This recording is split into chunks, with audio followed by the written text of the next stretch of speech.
Okey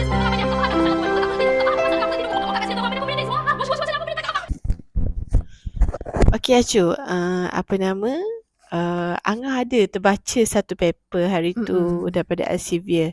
Dia ada kaitkan tentang stres di kalangan ibu yang mengandung. Okey. Angah rasa benda ni, yelah waktu kita mengandung, walaupun kita berkali-kali pun mengandung, tapi setiap kali mengandung tu experience dia takkan sama. Takkan sama. So daripada satu ke, lagi-lagi lah first time mum kan, first time mengandung lagilah dia tak tahu apa benda. So bila kita dalam keadaan yang tak tahu ni, lagilah mudah kita stres. Ya. Sebab kita tak tahu nak expect macam mana, nak kena buat apa, kalau bersalin nanti macam mana, dan tengah mengandung macam mana, kenapa jadi macam ni, okey ke tak baby dalam ni, kita semua tak tahu kan. So dalam paper ni sendiri dia adalah buat kajian tentang tahap stres ibu-ibu mengandung. Waktu awal tu dalam tempoh mengandung dia tu 9 bulan. Apa yang berlaku? Okay, banyaklah dia cakap tentang macam otak kita, macam mana kita receive, kita terima stres tu dalam keadaan macam mana. Dan dia pun ada cadangkan juga apa yang kita boleh buat untuk try to reduce kan stress level kita. Tapi sebelum tu kita pergi detail lagi. Selamat datang ke podcast Anak Beranak. Okey Cu, balik kepada topik kita tadi Cu. Waktu Acu mengandung kan, Acu 4 orang kan. Pengalaman Acu sendiri macam mana? First tu sampailah ke 3 ke 4 macam tu. Yelah, lain fasa mengandung tu takkan sama lah. Dia takkan sama. Anak pertama, anak kedua, anak ketiga, anak keempat. Pengalaman tu unik. Takkan sama daripada anak pertama hingga anak keempat. Maknanya dari segi pembawaan anak tu, dari segi Acu ada macam apa nama? Macam kan ada orang macam mengidam ke ataupun alahan teruk ke? Acu alhamdulillah dipermudahkan, kecuali waktu anak sulung lah pernah juga warded sebab kurang air kan, sebab mungkin yang pertama ni badan terkejut lagi nak adjust kan. Tapi dari segi-segi lain alhamdulillah, dari segi aspek tu dipermudahkan lah. Tak ada yang sangat event-event yang yang sangat teruk ke sampai melepek tak bangun, tak adalah bagi Acu. Lepas tu pula pada masa tersebut dari segi Acu rasa stres tu mungkin masa anak pertama lah, sebab kita terlalu terkejut lagi nak menyesuaikan diri dengan keadaan badan kita yang berubah. Sebab dalam Acu aja juga baca satu buku. Sebenarnya masa kita mengandung ni sama je macam zaman kita daripada kanak-kanak nak tukar kepada remaja. Oh ya? Yeah. Sama. Maknanya proses kita berubah fisiologi, psikologi, emosi tu up and down, thunderstorm yang diibaratkan bila remaja tu, sebenarnya untuk wanita dialami sekali lagi waktu mengandung. Kalau banyak kali mengandung ni, banyak kali roller coasternya. Kesian lelaki kita. Kan. Jadi proses tu satu perubahan dalam kehidupan yang kita kena ambil berat. Kan dalam paper yang baca tu sangat menarik sebab dia fokus betul-betul pada otak. Maknanya bukan mengandung ni boleh mengubah pelbagai badan, emosi dan sebagainya. Tapi spesifik pada otak tu sebenarnya bagi impak yang sangat besar. Betul. Pada cara kita, yalah pembawakan kita pada waktu tu, macam mana kita terima apa-apa. Yalah untuk mengawal secara sedar dengan tak sedar kan, otak yang mengawal kita. Macam Angah dulu waktu pregnant dulu, adalah tempoh yang Angah akan turun lah berat banyak sikit waktu tu. Banyak lah Angah turun sebab Angah tak boleh nak makan. Angah tak boleh nak makan, Angah tak boleh nak bawa bawang semua benda tu. Angah hanya boleh makan buah je. So kurus lah awal-awal tu. Tapi kalau ikut, dia memang turun, jatuh. Tapi bila hujung-hujung tu dah nak bersalin tu, dah hujung-hujung 9 bulan tu, tak nampak lah banyak sangat berat kita naik sebab kita turun banyak kan. Tapi sebenarnya benda tu yang tak dapat makan. Bila tak dapat makan, kita lapar kan, waktu pregnant kita lapar. Lepas tu tak dapat makan, tu kita penat. Memang rasa penat. Dan sangatlah cepatlah habis telefon Ya, ni. Kita 9 jadi bulan. macam stres tau benda tu. Betul. Cepatlah habis. Tak larat sangat rasa. Mm-mm. Kita still kena pergi kerja. Takkanlah tak pergi kerja kan Betul. berbulan-bulan tu. Tapi itulah dia. Ya. Kan. Kalau kita tengok pada paper tersebut, stres ni normal.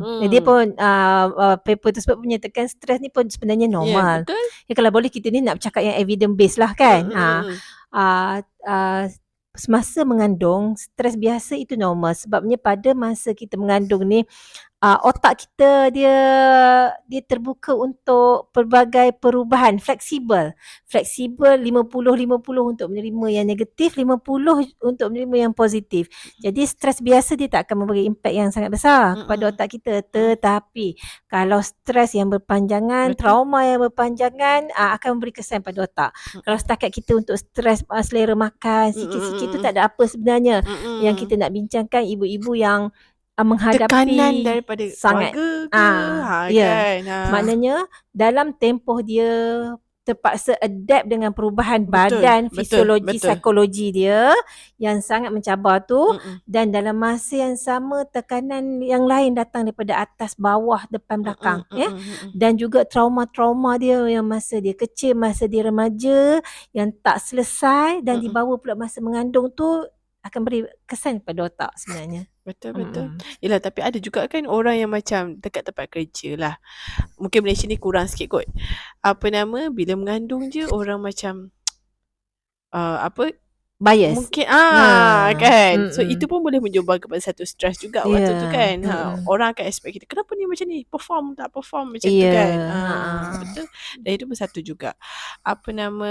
Macam Acu cakap tadi itulah, kalau yang stres berpanjangan, lagi-lagi yang rasa kalau datangnya daripada tempat yang kita mengharapkan support, family lah, mainly daripada family ataupun husband kita, mesti memberikan impak yang sangat-sangat lah pada ibu yang mengandung ni tadi. Jadi macam stres yang terlalu berpanjangan ni kalau boleh kena kawal daripada awal. Mak-mak kalau nak mengandung tu, kita mula-mula dah start, aku ni tak lama lagi nak kahwin. Contohlah, kita undur ke belakang kan. Kita tak lama lagi dah nak kahwin ni. Jadi untuk aku nak menghadapi proses berumah tangga, untuk mengandung ke hadapan ni, adakah aku ni menghadapi tak stres-stres yang boleh menyumbang perkara-perkara yang tak sihat nanti. Jadi perkara-perkara yang stres yang tak sihat ni ialah ada yang dalam kawalan kita, ada yang di luar kawalan kita sebenarnya. Maknanya yang kita boleh kawal, kita cuba kawal. Maksudnya stres-stres kerja ke, stres kehidupan, stres dari segi kewangan, kita apa yang kita boleh kawal, kita cuba kawal lah sebelum kita melalui zaman kehamilan 9 bulan yang panjang tu. Sebab perubahan sikit je pada kita akan memberi kesan kepada otak dan kandungan kita juga. Akan memberi kesan besar. Acu, rasa pentingnya sebelum kahwin tu ada kursus macam ni sebenarnya. Bukannya kursus kahwin, yelah kursus kahwin lah. Tapi berikan input tentang kehamilan, ibu-ibu hamil ni. Apa yang perlu diorang buat? 3 bulan sebelum mengandung, pastikan ambil folic acid dulu. Lepas tu dalam tempoh 9 bulan, pastikan apa intake folic acid. Kalau contohnya kalsium kita kan. Lepas tu iron, kalau makan tablet iron tu. Lepas tu kalau contohnya kena tahu, boleh jadi kram, boleh kena kawal sugar ke, boleh jadi GDM ke. Benda-benda tu mak-mak kena tahulah untuk dia mengandung. Dan perlunya ada ilmu sebelum kita melangkah ke fasa tu.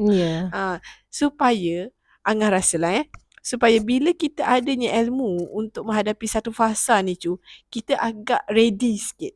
So bila kita ready sikit, kita dapat kurangkan stres kita. Kita dapat expect, okay, memang macam ni. Kalau baby memang macam ni. Memang dia akan gerak macam ni sikit. Memang akan ada masa dia macam ni sikit. So kita boleh tenangkan perasaan kita tu. Taklah kita terpinga-pinga. Tak terpinga-pinga. Bila kita dalam state of tak tahu ni, uncertain ni, stres ni berganda-ganda lagi. Ya, betul. Yalah, selain daripada kebanyakan sekarang ni dah banyak dah hospital-hospital swasta yang offer kursus-kursus yang berkaitan macam ni kan. Yelah selain kita kursus kursus kahwin yang berkaitan dengan ialah tanggungjawab isteri, tanggungjawab suami. Macam Angah cakap tadi, perlu sebenarnya kita didedahkan skill-skill tertentu, skill-skill yang lebih menyeluruh lah kalau boleh.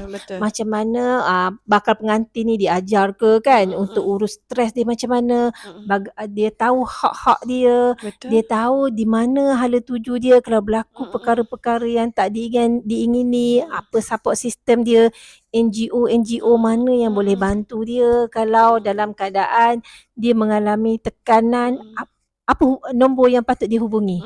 Okey, jika dia rasa tahap kesihatan mental dia dah mula menurun, kat mana dia nak pergi?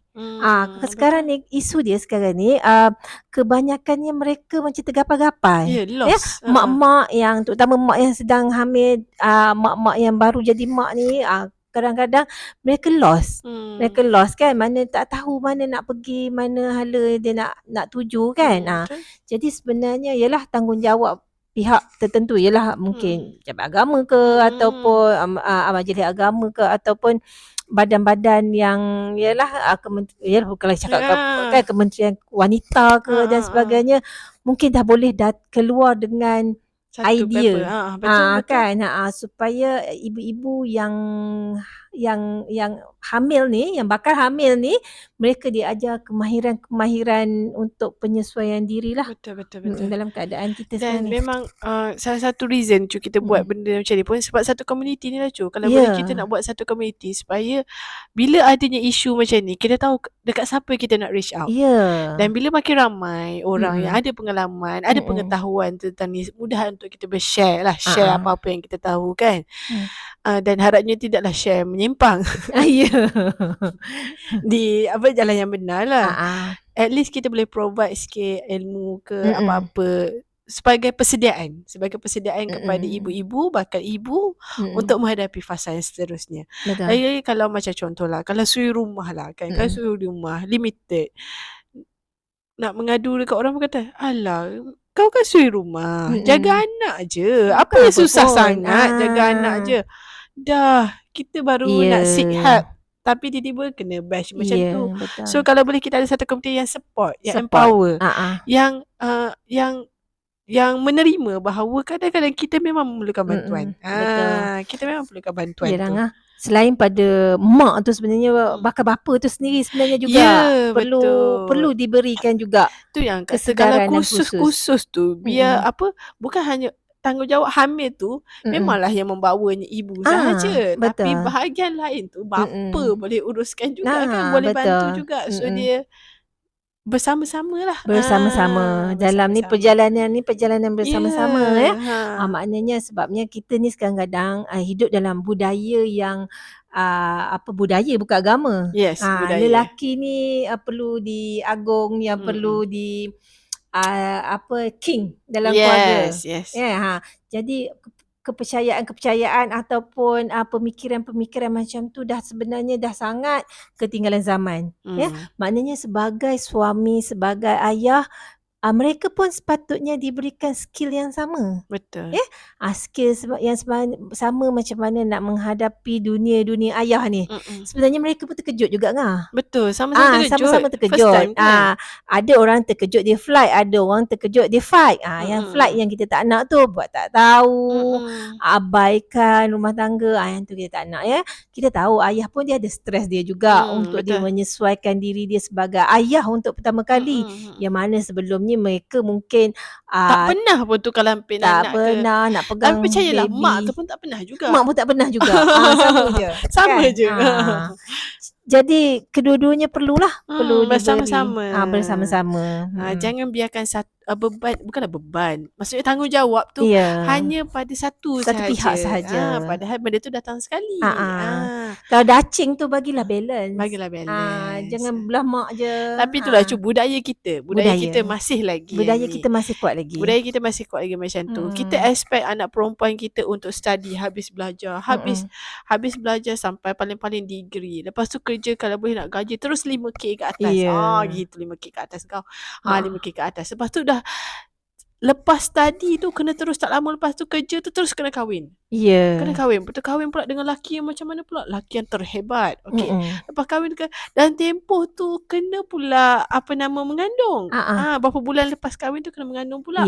Dan kenapa pula jawatan tu tak naik-naik lagi? Kenalah naik pangkat pula. Lepas tu dah pergi kerja tu, dah hebat kat kerja tu, kerja rumah jangan lupa pula. Anak kena ajar juga. Kena perfect. Benda tu bertimpa-timpa. Betul. So perlunya benda ni datang bersama-sama. Ang rasa benda ni budaya kan? Budaya. Untuk kita cakap tu memanglah susah lah untuk orang menerimanya. Bukan senang nak kikis. Bukan senang. Tapi akhirnya akhirnya penat gitu kan. Kalau kita dengar cerita macam Wan cerita lah kan, mak acu kan, maknanya ceritakan kalau ayah dia dulu-dulu mesti ada pinggan khas untuk suami, lepas tu suami kerusi yang ayahnya duduk, anak-anak tak boleh duduk. Okey, mungkin sesuai pada masa tersebut. Betul. Sebab pembahagian tugas tu dia orang sangat jelas. Yang mana ayah memang mencari duit, mencari nafkah, cari provide makan, semua. providekan untuk semua. Mak tak campur langsung. Mak pula di rumah betul-betul urus anak. Jadi garis antara tugas tu jelas. Yang mananya mungkin dia sesuai pada masa tersebut. Tapi bila zaman dah mula berubah, kita dah berubah dalam keadaan wanita pun berkerjaya, mempunyai education yang setara dengan suami, dengan lelaki. Jadi peranan-peranan yang diceritakan tadi tak sepatutnya lah dah berlaku. Dalam Islam pun sebenarnya perkara tu jelas, tanggungjawab suami, tanggungjawab isteri kan. Dan suami pun perlu menolong isteri, dan isteri pun sebenarnya dia bukanlah tanggungjawab dia 100% untuk mesti buat perkara tersebut. Betul. Tapi kami di sini bukanlah nak ajar untuk suami isteri rebel. Bukan nak ajar untuk isteri untuk rebel, tak. Tapi sekurang-kurangnya kita tahu sempadan dan batasan yang mana kita patut dan apa yang kita tak patut. Limitasi. Betul, limitasi. Yelah, kita mak ni dia penuh dengan emosi sebenarnya kan. Dia kan boleh dia nak cater emosi anak, dia nak cater fizikal anak, dia nak cater spiritual anak. Segala aspek tu kami nak bagi. Sama juga dengan ayah dia, tapi mak ni emosinya lebih sikit lah. So bila dengan anak dia macam rasa nak deliver lebih lagi, tapi diri sendiri tak mampu. Itulah masalahnya. Betul. So kalau boleh, kalau ada ayah yang membantu, mungkin boleh cover bahagian tempat lain ke, mungkin mak ni akan boleh lah deliver yang lebih baik lah kepada anak dia. Sebenarnya bila kita bekerja sama, perkara akan jadi ringan. Contohnya ketika mak memasak, ayah tolong ajar anak mengaji, tolong tengok kerja rumah. Perkara tu akan jadi ringan. Dalam masa mak tengah hidang makanan, mungkin ayah boleh tolong buangkan sampah.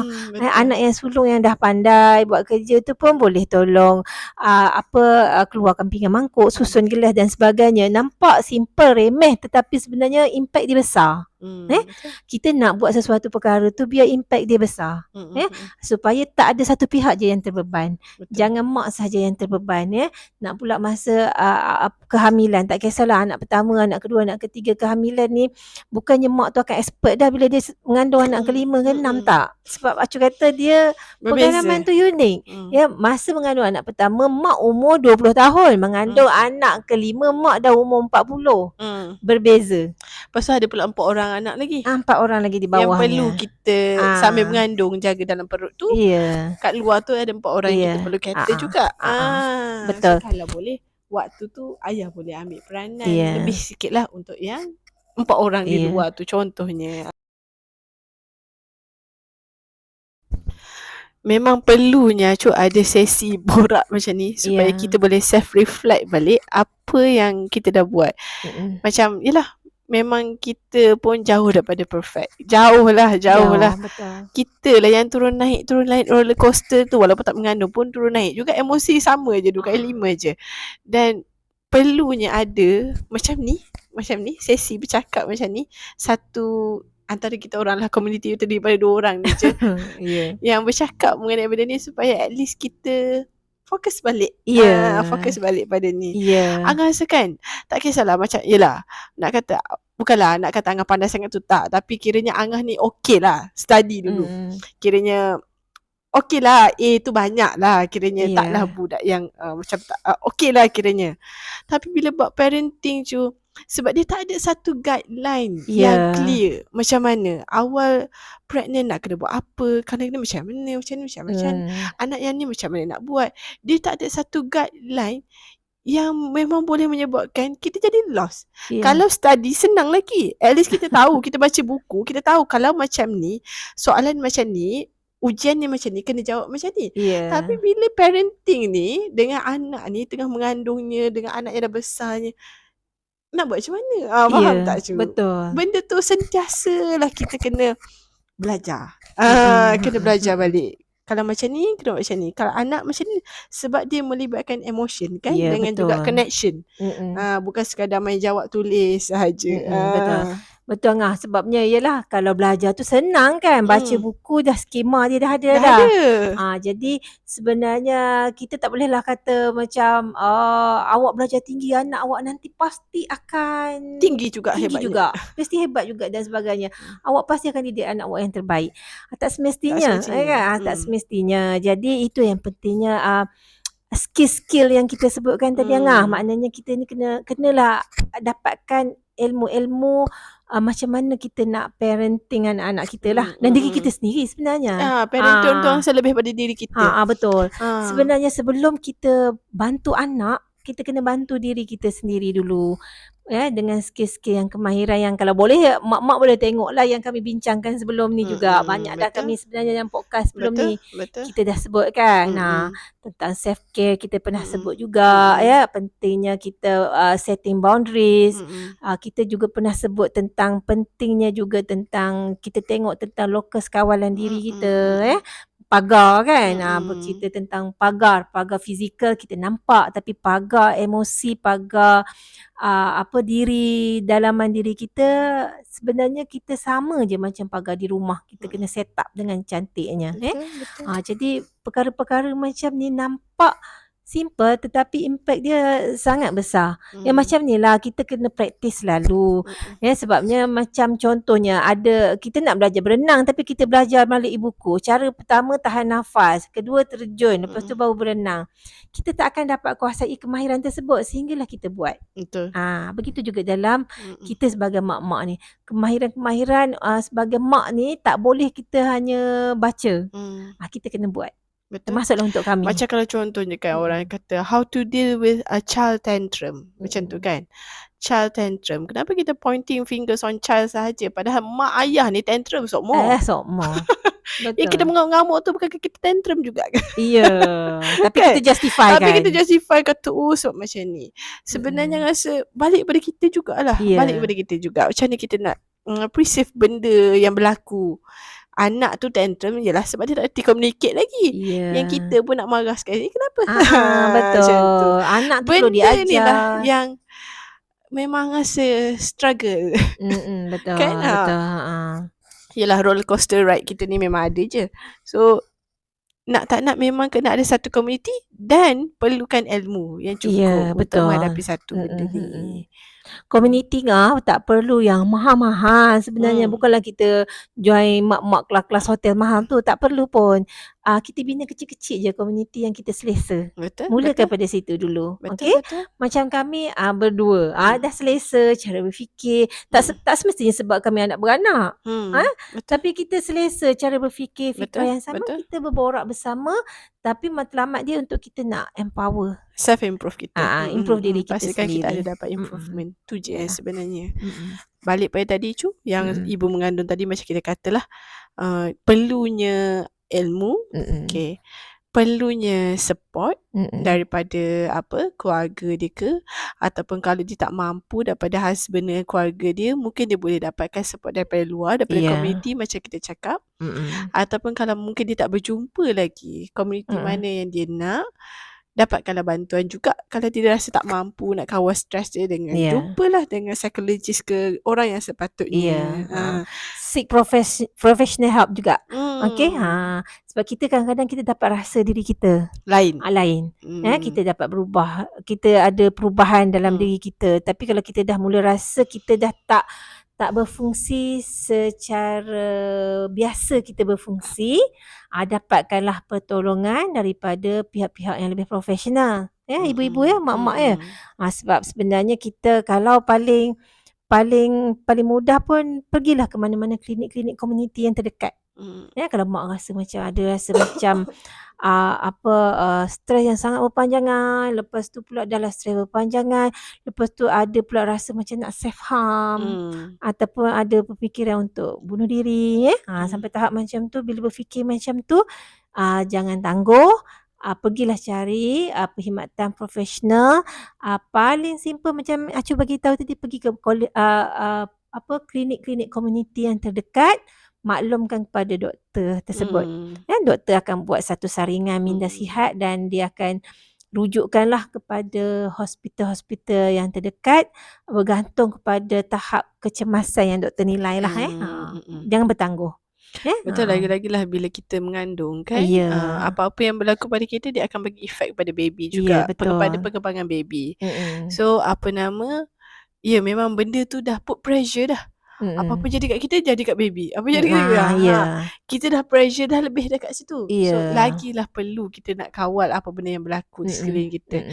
Apa yang mampu kita kawal, kita kawal. Apa yang tak mampu, so berserahlah. Yang tak mampu kita kawal tu, kita biarkan.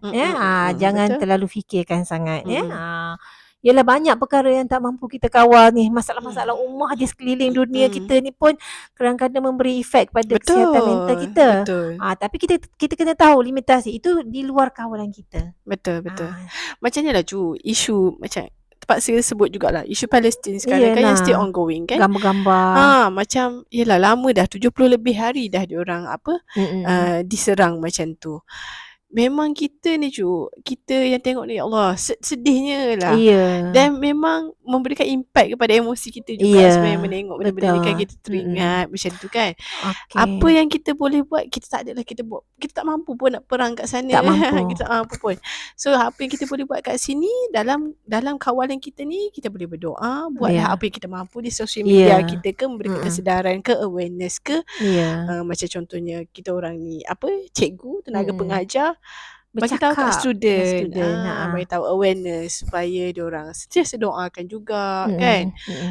Biar sama-sama mendoakan supaya tak ada pihak yang dizalimi. Betul. Itu yang penting sebenarnya. Betul. Banyak cara sebenarnya kita boleh advocate untuk isu Palestin ni. Tetapi kalau mak-mak sampai satu tahap dia tengok gambar-gambar anak kecil yang berdarah, yang putus anggota badan dan sebagainya, dan menyebabkan mak pula jadi nangis-nangis, hilang kefungsian hidup, cepat-cepat scroll. Stop. Banyak cara lain lagi kita boleh advocate. Betul. Cukuplah kita tahu dia ada. Kalau boleh, yelah, gambar tu yang perlu ada juga kan. Tapi kalau kita sendiri tak mampu, okey, tak payahlah marah orang pula. Jangan. So kita sendiri tak mampu, kita scroll saja. Scroll laju-laju. Tapi pastikan kita buat jugalah apa yang kita boleh mampu. Kita boleh repost tentang doa, tentang gambar-gambar yang lebih umum. Lebih umum. Betul. Mungkin kita post tentang sejarah dan sebagainya. Jadi itu salah satu cara kita jaga diri kita. Betul. Okey, Cik rasa sampai sini je lah kot untuk yang kali ni. So nanti kita untuk episod seterusnya, insya-Allah kita akan bincangkan topik yang lain pula. Yang harapnya dapat memberi manfaat kepada semua ibu-ibu dengan juga wanita di luar sana. So sampai sini saja. Assalamualaikum. Bye.